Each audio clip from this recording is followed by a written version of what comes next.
Panama City's Casco Viejo neighborhood is a vibrant window into the city's past and future. The historic district dates back to the late 17th century, when the original city was burnt down by pirates.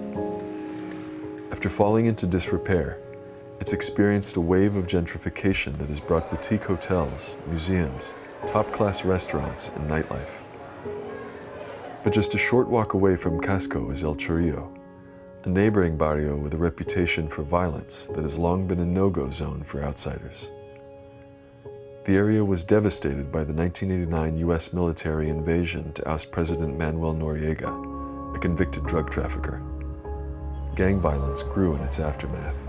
After the invasion, a lot of guns, big machine guns also. U.S. military weapons. U.S. military weapons, exactly. Unfortunately, the guys is like inexpert to using that guns, so they start to just get empowered, like, oh, so I got a gun, so I have the power. Christian Hazelwood is a tour guide who grew up in the area. It was horrible because that guns give to the guys like power. So they start to shooting between them, fighting territory, selling drugs, and then if you kill my brother, my cousin or something, so they will looking for revenge. That was the problem. And every day it was like a gunshot in the neighborhood. Drug trafficking and gang-related violence is still a problem, but it's nowhere near as dangerous as it once was thanks to increased policing. Nowadays you can walk, you can go there, and that's why we started to making tours in there. Today, Christian operates a guiding service to show visitors another side of El Chorrillo and help erase some of the lingering stigmas. So we want to show you the real Panama, deciding that you can mix and mingle with locals. So experiment as a traveler, not as a tourist only, when you come to Panama. So I know that most of you living here in Panama, right? Okay. So we will show you something different. Probably you hear something about El Chorrillo at some point, and probably you hear about the same Panamanians or others that tell you, no, don't go to El Chorrillo, so don't cross that line because it's like very dangerous. So we want to give the opportunity to experiment something different in Panama, and knows that the Panama, it's not only to come there and then see beautiful things. Panama is not only the Panama Canal, so it's about the people. It's about sharing with locals. It's about to get experience as a traveler, not as a tourist.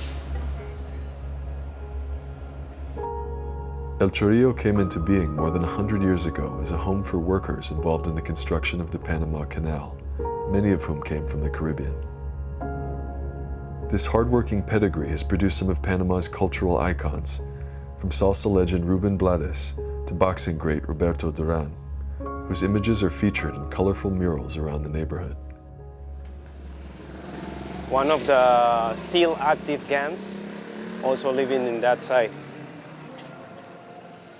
And one of our legends, Roberto Mano de Piedra Duran, the boxer, 4-time championship here in Panama. He lives here in El Chorrillo. He's born here, training here also. Further along, we come to the Plaza Amador, where the careers of many Panamanian football stars have been born. It's important in the sport life in Panama. So most of the guys that go to the MLS football, Europe, France, Paris, so it's coming from that neighborhood. 5 of the guys that was playing in the first World Cup that we was in 2017 in Russia, born here in El Chorrillo. So it's not all is bad here in that neighborhood. If you're talking with the locals here and different business here, so they will tell you that don't go there. It's like a dangerous place, but when you cross the line and you go there, you will see the life, you will see something different.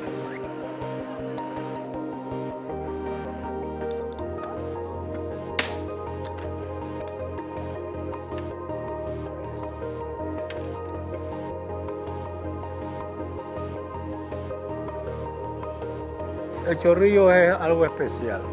Es especial por su gente, su alegría, su deportista. Aquí salió Mano de Piedra Durán, Aquí han salido varios atletas, la selección de basquetbol que fue campeón centroamericano en 1970.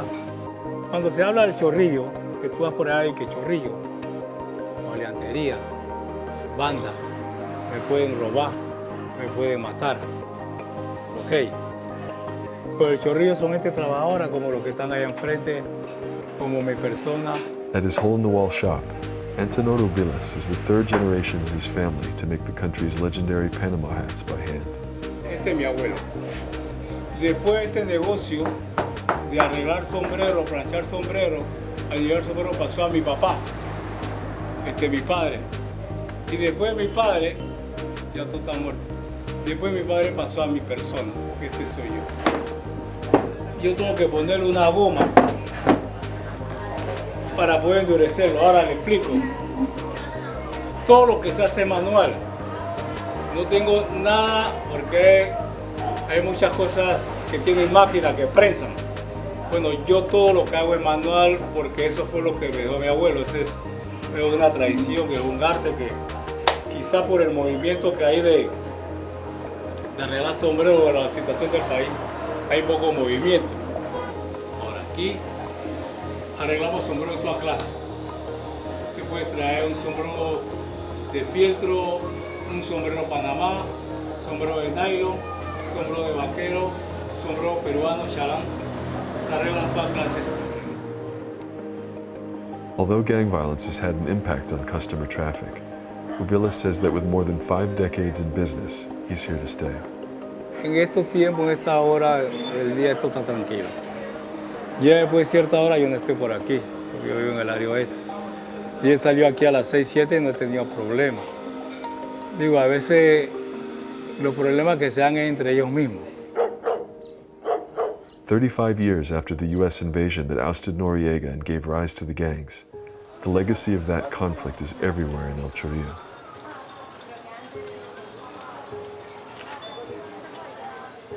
It's important to mention, like 32 years ago, it was an invasion to Panama. So from the top of the hill, so U.S. troops sent in 2 big bombs that strike behind that building. This was located the commander center of Manuel Antonio Noriega. Most of the buildings around here was like a wooden building. It started burning up and a lot of fires in everywhere. The U.S. reported that more than 200 civilians and some 300 Panamanian Defense Force troops were killed in the operation. However, these figures continue to be widely disputed. Cuando terminó la invasión de aquí, había los pedazos del cuerpo de todo tamaño. Jóvenes, niños, bebés, viejos, de todo tamaño había aquí. Wow. Mire, esta invasión benefició a la gente de clase media arriba. A los pobres no hubo beneficio de ninguna clase. ¿Oíste? El impacto más pobre que antes. All around El Chorrillo, buildings remain damaged or in ruin. Sewage flows openly, and government services are irregular to non-existent. In other places, like Casco Viejo, so they will keep it like more frequently to go like every 2 days. But here they will take in like 1 week, also 2 weeks to get in trash collection.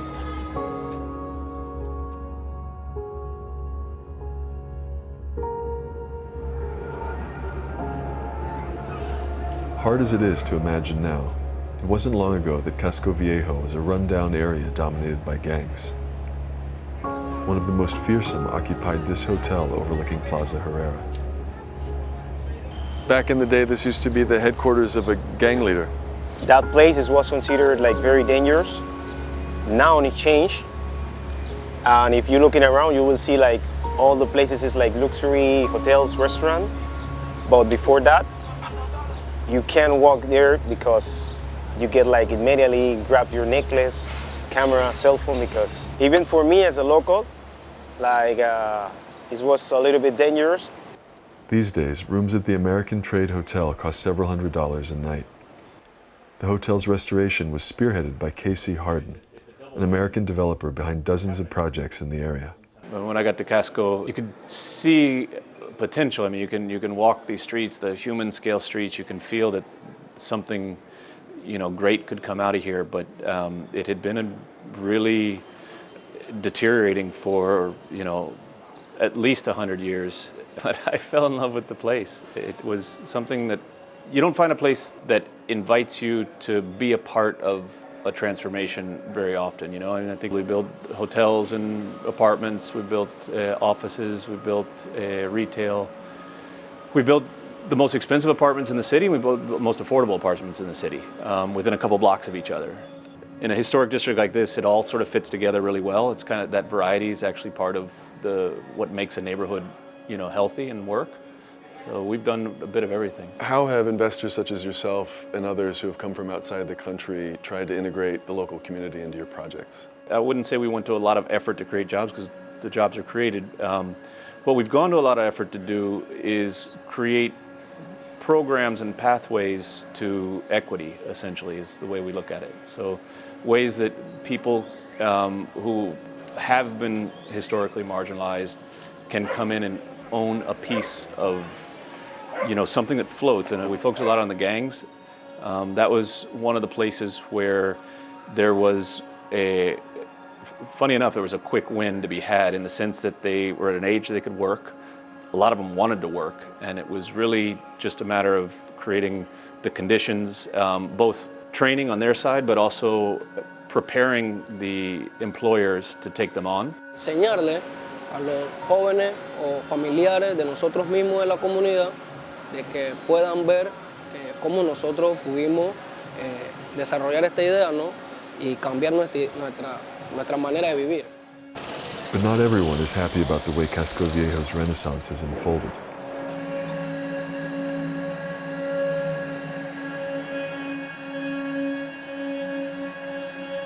Arreglan los edificios, les invierten, arreglan las calles y luego te vienen diciendo que los alquileres subieron de precio porque se hicieron mejoras a unos precios que no son alcanzables para gente como nosotros. 16.000 habitantes en San Felipe, año 96. Y a estas alturas, al año de 2024, somos, no llegamos a 2.000 habitantes.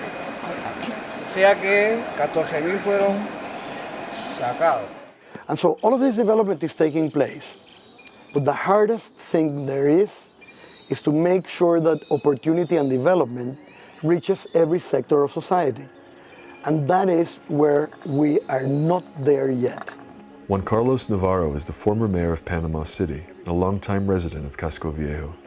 I've lived here for 35 years, including 10 recently as mayor. And the rebirth of Casco, it's flourishing as a place where Panamanians want to come and visit and learn and also live, brought also interest by foreigners that want to come here and visit and learn, and some of them to live here. And at the same time, in Chorrillo, you have people who are barely making it. And this is why in Panama, the social inequality is one of the toughest challenges we face. And it is absolutely behooves us to make sure that there is enough economic opportunity in Chorrillo and Santana that we can make the most of these poles of development, such as the one we have in Casco Viejo, especially with tourism. What I find works the best, even from my time as mayor, is that you need to do a technical training and technical institutes where people learn how to give services, even start their own companies, small companies, to give services to all of these tourism industries that are growing around them. Tourism guides, transportation, food services, chefs, all of what goes around tourism. And yes, that can happen. But right now, it is the exception. We want to change that. Make sure that we have training, that we have opportunity, that we have financial education, that we have people who can speak English, that we have people who can get hands-on experience working a part-time job at these companies, for instance. Then we have to really work at it. On the border between Casco Viejo and El Chorrillo, La Cuadra Market is a new dining concept that combines multiple restaurants and accommodations. By hiring locally and advancing the line of development, the project is one of several working to bridge the opportunity gap. This is on the edge of El Chorrillo, a rough neighborhood. Right. Was that intentional to open this restaurant on what amounts to a new frontier? I'm pretty sure that this was the main idea, because all the business are concentrated in the center of Casco Viejo, and everybody needs to grow, all the places need to grow, and I'm pretty sure that it is intentional for my investors. To be very honest with you, this used to be a dangerous place here in Casco because it's very close to Chorrillo, and I think that is a bad thing about the people,